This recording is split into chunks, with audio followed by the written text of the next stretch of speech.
Hey there, and welcome to this explainer. Go ahead, pull up a chair, get comfortable, and let's have a really honest conversation. Think of me as a trusted friend, or maybe that family doctor who always shoots straight with you. Just, without the chilly waiting room and the crinkly paper on the exam table. Today, we're going to talk about understanding the subtle, everyday signals our bodies send us as we age, specifically after we hit 60. Our bodies are incredibly smart, but sometimes their whispers are so quiet or so easy to just completely dismiss that we don't even recognize them as health signals until they become an absolute shout. So let's dive right into this and look at the 7 signs your body might be telling you it needs just a little more movement. I'm just getting older. I can almost guarantee you've said this recently, or maybe you've heard a sibling say it with a heavy sigh. It's so incredibly easy to brush off physical changes with this exact phrase. You go to stand up, your back aches, and you just mutter, well, I'm just getting older. And listen, I want to validate that right now. It is completely natural to feel shifts in your body. But using age as a blanket excuse, that can sometimes blind us to what our body's actually asking for. And that brings us to the empowering, foundational truth of our whole conversation today. Getting older does not automatically mean you have to stop moving. Actually, for many older adults, regular physical activity is exactly what helps support your strength, your balance, mobility, mood, sleep, heart health, the whole shebang. And crucially, your ability to stay independent. Age is literally just a number. It absolutely does not mandate a sudden, inevitable loss of mobility. All right, Section 1, the just aging myth and rethinking physical activity.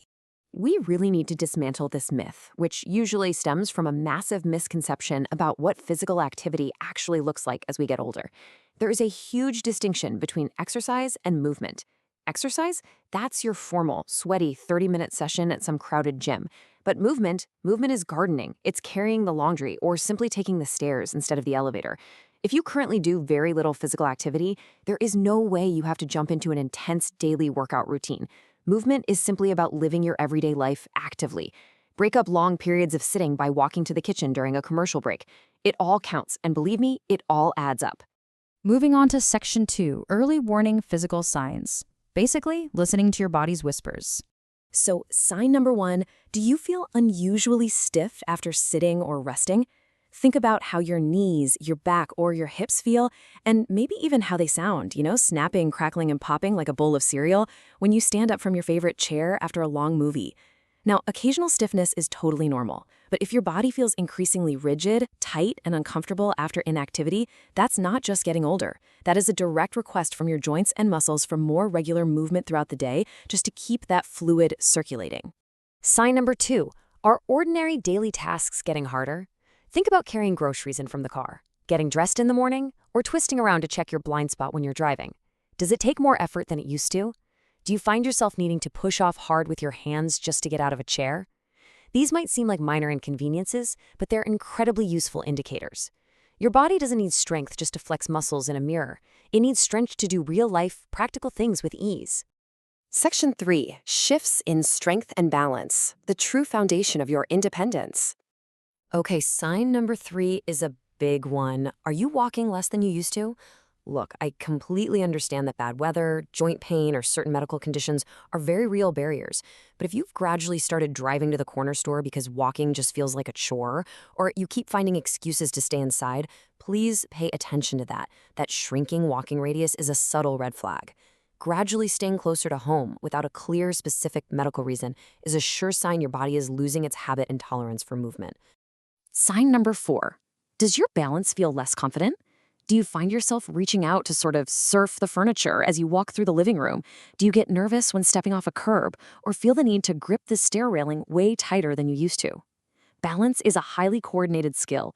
It's like a giant puzzle involving your legs, hips, core, and even your vision, and it requires regular practice.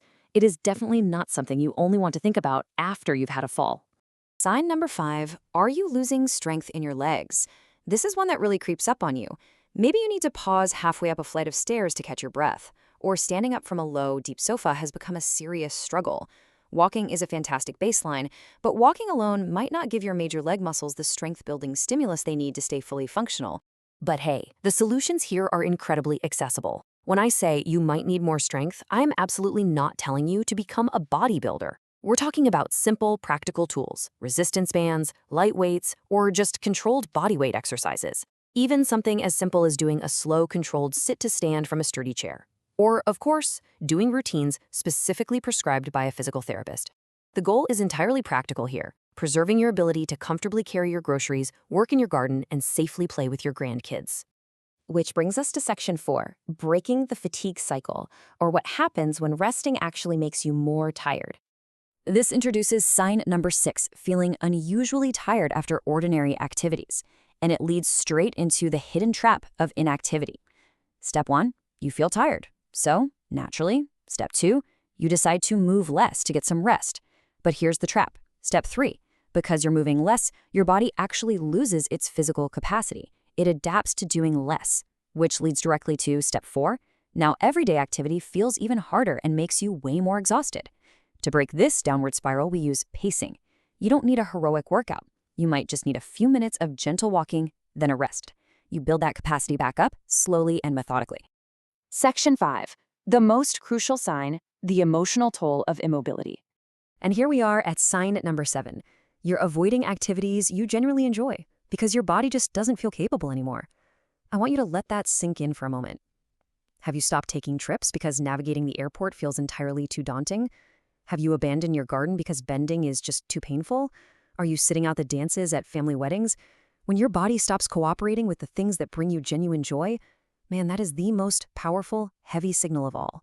Because movement is deeply connected to so much more than just physical fitness. It's the absolute bedrock of your independence, your confidence, your active participation in family life, your overall quality of life. The purpose of movement isn't to hit some arbitrary number of steps on a fitness tracker. It's about preserving your freedom to do the things that matter most to you with the people you love for as long as possible. Section 6. Start moving, start living. Small steps to a better life. 5. I am telling you right now as a professional that just 5 minutes of comfortable walking is infinitely better than 0 minutes. It is the absolute perfect place to start. If 5 minutes eventually becomes 10 and 10 becomes 15, you've created a life-changing habit without overwhelming your system. Start small and always prioritize consistency over perfection. As you begin, please keep this in mind.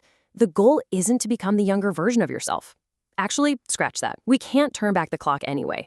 You might not run or move the way you did at 30, and that is perfectly okay. Set realistic expectations. The true goal is to help the current version of yourself stay as strong, mobile, and steady as you reasonably can. Now, of course, I have to remind you to prioritize your safety. This is absolutely crucial. If you experience chest pain, severe shortness of breath, or get dizzy, stop. Do not push through significant, sharp pain. If you have severe unexplained fatigue or a history of falling, please go seek guidance from your doctor or a physical therapist. Ask them what type and intensity of activity is appropriate for your specific situation, especially if you're taking medications that might affect your balance or your heart rate. Well, we've covered a whole lot of ground today in this explainer, but don't worry about whether you exercised enough in the past. Instead, I want you to ask yourself this one simple question. What is one safe movement I will commit to adding to my day tomorrow? Will it be a simple 5-minute walk down the driveway, standing up during commercial breaks, or maybe finally making that call to a physical therapist? Listen to your body's whispers before they become shouts. Thank you so much for joining me today. Take care of yourself. Now, what's your first step?